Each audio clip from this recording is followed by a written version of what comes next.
Creed en sus profetas. Martes 15 de junio 2021.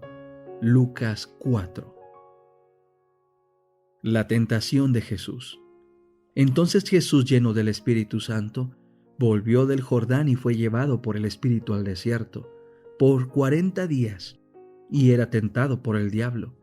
No comió nada en aquellos días, y cuando fueron cumplidos, tuvo hambre. Entonces el diablo le dijo: «Si eres hijo de Dios, di a esta piedra que se haga pan». Jesús le respondió: «Escrito está, no solo de pan vivirá el hombre». Al llevarle a una altura, le mostró todos los reinos de la tierra en un momento. Y el diablo le dijo: «A ti te daré toda autoridad y la gloria de ellos, porque a mí me ha sido entregada, y la doy a quien yo quiero. Por esto, si tú me adoras, todo será tuyo». Respondiendo Jesús le dijo: «Escrito está, al Señor tu Dios adorarás, y a Él solo servirás». Y lo llevó a Jerusalén, y lo puso de pie sobre el pináculo del templo, y le dijo: «Si eres hijo de Dios, échate de aquí abajo, porque escrito está: a sus ángeles mandará cerca de ti, para que te guarden, y en sus manos te llevarán, de modo que nunca tropieces con tu pie en piedra». Respondiendo Jesús le dijo: «Dicho está, no pondrás a prueba al Señor tu Dios». Cuando el diablo acabó toda tentación, se apartó de él por algún tiempo. Jesús comienza su ministerio. Entonces Jesús volvió en el poder del Espíritu a Galilea, y su fama se difundió por toda la tierra de alrededor. Él enseñaba en las sinagogas de ellos y era glorificado por todos. Jesús en la sinagoga de Nazaret. Fue a Nazaret, donde se había criado, y conforme a su costumbre, el día sábado entró en la sinagoga y se levantó para leer. Se le entregó el rollo del profeta Isaías, y cuando abrió el rollo encontró el lugar donde estaba escrito: «El Espíritu del Señor está sobre mí, porque me ha ungido para anunciar buenas nuevas a los pobres. Me ha enviado para proclamar libertad a los cautivos y vista a los ciegos, para poner en libertad a los oprimidos y para proclamar el año agradable del Señor». Después de enrollar el libro y devolverlo al ayudante, se sentó, y los ojos de todos en la sinagoga estaban fijos en él. Entonces comenzó a decirles: «Hoy se ha cumplido esta escritura en los oídos de ustedes». Todos daban testimonio de él, y estaban maravillados de las palabras de gracia que salían de su boca, y decían: «¿No es este el hijo de José?». Entonces él les dijo: «Sin duda me dirán este refrán: médico, sánate a ti mismo. Hemos oído que sucedieron tantas cosas en Capernaum. Haz lo mismo también aquí en tu tierra». Y añadió: «De cierto les digo que ningún profeta es aceptado en su tierra. Pero en verdad les digo que había muchas viudas en Israel en los días de Elías, cuando el cielo fue cerrado por 3 años y 6 meses, y hubo una gran hambre en toda la tierra. Pero a ninguna de ellas fue enviado Elías, sino a una mujer viuda en Sarepta de Sidón. También había muchos leprosos en Israel en el tiempo del profeta Eliseo, pero ninguno de ellos fue sanado, sino el sirio Naamán». Al oír estas cosas, todos en la sinagoga se llenaron de ira, y se levantaron y lo echaron fuera de la ciudad. Luego lo llevaron hasta un precipicio del monte sobre el cual estaba edificada su ciudad para despeñarle, pero él pasó por en medio de ellos y se fue. El endemoniado de Capernaum. Entonces descendió a Capernaum, ciudad de Galilea, y les enseñaba los sábados, y se asombraban de su enseñanza porque su palabra era con autoridad. Estaba en la sinagoga un hombre que tenía un espíritu de demonio inmundo, y él exclamó a gran voz: «Ah, ¿qué tienes con nosotros, Jesús de Nazaret? ¿Has venido para destruirnos? Yo sé quién eres, el Santo de Dios». Jesús le reprendió diciendo: «Cállate y sal de él». Entonces el demonio salió de él derribándolo allí en medio de todos, pero sin hacerle ningún daño. Todos quedaron asombrados y hablaban entre sí diciendo: «¿Qué palabra es esta, que con autoridad y poder manda a los espíritus inmundos y salen?». Y su fama se divulgaba por todos los lugares de la región. Jesús sana a la suegra de Pedro. Levantándose Jesús, se apartó de la sinagoga y entró en casa de Simón. Y la suegra de Simón estaba postrada con una fuerte fiebre, y le rogaron por ella. Él se inclinó hacia ella y reprendió a la fiebre, y la fiebre la dejó, y enseguida ella se levantó y comenzó a servirles. Al ponerse el sol, todos los que tenían enfermos de diversas dolencias los trajeron a él, y él, al poner las manos sobre cada uno de ellos, los sanaba. Y también de muchos salían demonios, dando gritos y diciendo: «Tú eres el Hijo de Dios». Pero él los reprendía y no les dejaba hablar porque ellos sabían que él era el Cristo. Jesús predica en Galilea. Siendo ya de día, salió y se fue a un lugar desierto, y las multitudes lo buscaban. Acudieron a él y lo detenían para que no se apartara de ellos. Pero él les dijo: «Me es necesario anunciar el evangelio del reino de Dios a otras ciudades también, porque para esto he sido enviado». E iba predicando por las sinagogas de Galilea. La oración, capítulo 11. Oraciones respondidas. Nuestra gran necesidad es en sí misma un argumento y habla elocuentemente en nuestro favor, pero se necesita buscar al Señor para que haga estas cosas por nosotros. Pues dice: «Pedid y se os dará», Mateo 7:7.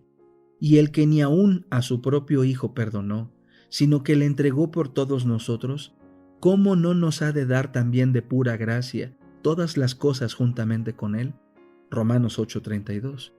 Si toleramos la iniquidad en nuestro corazón, si estamos apegados a algún pecado conocido, el Señor no nos oirá. Mas la oración del alma arrepentida y contrita será siempre aceptada. Cuando hayamos confesado con corazón contrito todos nuestros pecados conocidos, podemos esperar que Dios conteste nuestras peticiones. Nuestros propios méritos nunca nos recomendarán a la gracia de Dios. Es el mérito de Jesús lo que nos salva, y su sangre lo que nos limpia. Sin embargo, nosotros tenemos una obra que hacer para cumplir las condiciones de la aceptación. La oración eficaz tiene otro elemento, la fe, porque es necesario que el que viene a Dios crea que existe y que se ha constituido remunerador de los que le buscan. Hebreos 11:6. Jesús dijo a sus discípulos: «Todo cuanto pidiereis en la oración, creed que lo recibisteis ya y lo tendréis». Marcos 11:24. ¿Creemos al pie de la letra todo lo que nos dice? La seguridad es amplia e ilimitada, y fiel es el que ha prometido. Cuando no recibimos precisamente las cosas que pedimos y al instante, debemos creer aún que el Señor oye y que contestará nuestras oraciones. Somos tan cortos de vista y propensos a errar, que algunas veces pedimos cosas que no serían una bendición para nosotros, y nuestro Padre Celestial contesta con amor nuestras oraciones, dándonos aquello que es para nuestro más alto bien, aquello que nosotros mismos desearíamos si, alumbrados de celestial saber, pudiéramos ver todas las cosas como realmente son. Cuando nos parezca que nuestras oraciones no son contestadas, debemos aferrarnos a la promesa, porque el tiempo de recibir contestación seguramente vendrá y recibiremos las bendiciones que más necesitamos. Por supuesto, pretender que nuestras oraciones sean siempre contestadas en la misma forma y según la cosa particular que pidamos es presunción. Dios es demasiado sabio para equivocarse y demasiado bueno para negar un bien a los que andan en integridad. Así que no temáis confiar en Él. Aunque no veáis la inmediata respuesta de vuestras oraciones, confiad en la seguridad de su promesa: pedid y se os dará. Si consultamos nuestras dudas y temores, o procuramos resolver cada cosa que no veamos claramente, antes de tener fe, solamente se acrecentarán y profundizarán las perplejidades. Mas si venimos a Dios sintiéndonos desamparados y necesitados, como realmente somos, si venimos con humildad y con la verdadera certidumbre de la fe, le presentamos nuestras necesidades a aquel cuyo conocimiento es infinito, a quien nada se le oculta y quien gobierna todas las cosas por su voluntad y palabra. Él puede y quiere atender nuestro clamor y hacer resplandecer su luz en nuestro corazón. Por la oración sincera nos ponemos en comunicación con la mente del infinito. Quizá no tengamos al instante ninguna prueba notable de que el rostro de nuestro Redentor está inclinado hacia nosotros con compasión y amor. Sin embargo, es así. No podemos sentir su toque manifiesto, mas su mano nos sustenta con amor y piadosa ternura. Cuando imploramos misericordia y bendición de Dios, debemos tener un espíritu de amor y perdón en nuestro propio corazón. ¿Cómo podemos orar? Perdónanos nuestras deudas, como también nosotros perdonamos a nuestros deudores, Mateo 6:12, y abrigar, sin embargo, un espíritu que no perdona? Si esperamos que nuestras oraciones sean oídas, debemos perdonar a otros como esperamos ser perdonados nosotros. La perseverancia en la oración ha sido constituida en condición para recibir. Debemos orar siempre si queremos creer en fe y en experiencia. Debemos ser perseverantes en la oración, Romanos 12:12. Perseverad en la oración, velando en ella con acciones de gracia, Colosenses 4:2. El apóstol Pedro exhorta a los cristianos a que sean sobrios y vigilantes en las oraciones, Primera de Pedro 4:7. San Pablo ordena, en todas las circunstancias, por medio de la oración y la plegaria, con acciones de gracias, dense a conocer vuestras peticiones a Dios, Filipenses 4:6. Vosotros, empero, hermanos, dice Judas, orando en el Espíritu Santo, guardaos en el amor de Dios, Judas 20:21. Si solo le obedecemos parcial y tibiamente, sus promesas no se cumplirán en nosotros. La oración no sirve de nada si la vida no concuerda con ella. Hemos de orar y velar en oración para que no haya inconsistencia en nuestra vida. No debemos dejar de mostrar a otros que comprendemos que velar y orar significa vivir nuestras oraciones ante Dios, para que pueda contestarlas. Si permanecéis en mí y mis palabras permanecen en vosotros, pedid todo lo que queréis, y os será hecho. Presentad esta promesa cuando oráis. Tenemos el privilegio de ir ante Dios con santa osadía. Si le pedimos con sinceridad que haga brillar su luz sobre nosotros, nos oirá y contestará. Pero debemos vivir en armonía con nuestras oraciones. No tienen valor si caminamos en dirección opuesta a ellas. He visto un padre que, después de leer un pasaje de las Escrituras y orar con frecuencia, casi tan pronto como se levantaba de sus rodillas, comenzaba a regañar a sus hijos. ¿Cómo podía contestar Dios la oración que se había ofrecido? Y si después de haber increpado a sus hijos, un padre ora, ¿beneficia esa oración a los hijos? No, a menos que sea una oración de confesión a Dios. La alabanza debe acompañar la oración para recibir respuesta. ¿Consistirán nuestros ejercicios de devoción en pedir y recibir? ¿Estaremos siempre pensando en nuestras necesidades y nunca en los beneficios que recibimos? ¿Recibiremos las mercedes del Señor y nunca le expresaremos nuestra gratitud?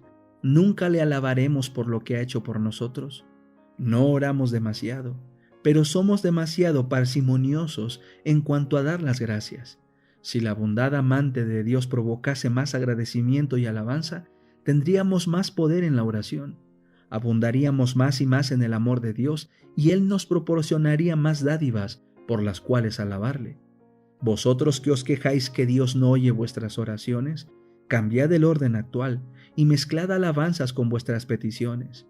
Cuando consideréis su bondad y misericordia, hallaréis que Él tiene en cuenta vuestras necesidades. Orad, orad fervientemente y sin cesar, pero no os olvidéis de alabar a Dios.